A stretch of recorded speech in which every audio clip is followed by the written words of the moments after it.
সবার মাঝখানে আমি বাঁচতে চাই, আমরা বাঁচান আপনারা।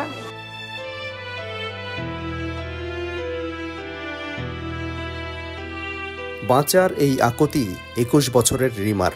নির্যাতনের ক্ষত সহ নানা রোগ ব্যাধি নিয়ে ময়মনসিংহ মেডিকেলে চিকিৎসাধীন তিনি।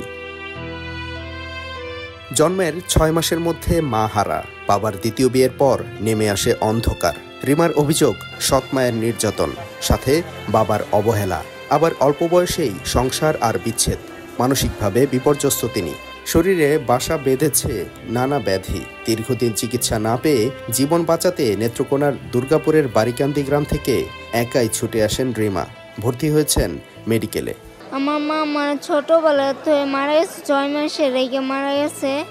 এরপরে আমার দাদি পালছে আমার দাদির চিকিৎসার কারণে মারা গেছে। এরপর আমার বাবা মারা বাসা বাড়িতে দিয়ে রাখছিল, অগ্রিম টাকা নিয়ে নিত, আর আমি বাসা বাড়িতেই থাকতাম।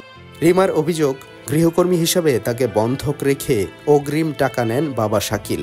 আবার তিনি জনসেবার নামে প্রস্তুতি নিচ্ছেন ইউপি নির্বাচনের। এসব বিষয়ে টেলিফোনে কথা হয় তার বাবার সাথে।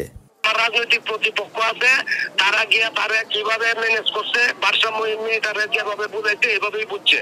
শরীরের বিভিন্ন অঙ্গে দেখা দিয়েছে সমস্যা, হাসপাতালে দেখারও কেউ নেই। চিকিৎসাধীন রিমার প্রতি মানবিক সহায়তার হাত বাড়িয়ে দিয়েছেন স্বেচ্ছাসেবীরা। আমরা মানুষ সবাই, আমাদের সবার উচিত সবার পাশে দাঁড়ানো। তো আমরা সবাই যদি এগিয়ে আসি তাহলে এই বোনটিকে আমরা সুস্থভাবে তাকে আবার কোনো একটা জায়গায় তাকে পাঠাতে পারবো। তো এরকম যদি বাংলাদেশে এরকম অনেক অসুস্থ মানুষ আছে, তো আমরা সবাই বিত্তবান যারা আছেন তারাও যদি এগিয়ে আসে তাহলে আমি মনে করি এই অসহায় মানুষগুলোর পাশে আমরা সবাই দাঁড়াতে পারবো। স্বামীর সাথে বিচ্ছেদের পর বাবার ঘরেও আর ঠাঁই হয়নি হতভাগা মেয়েটির।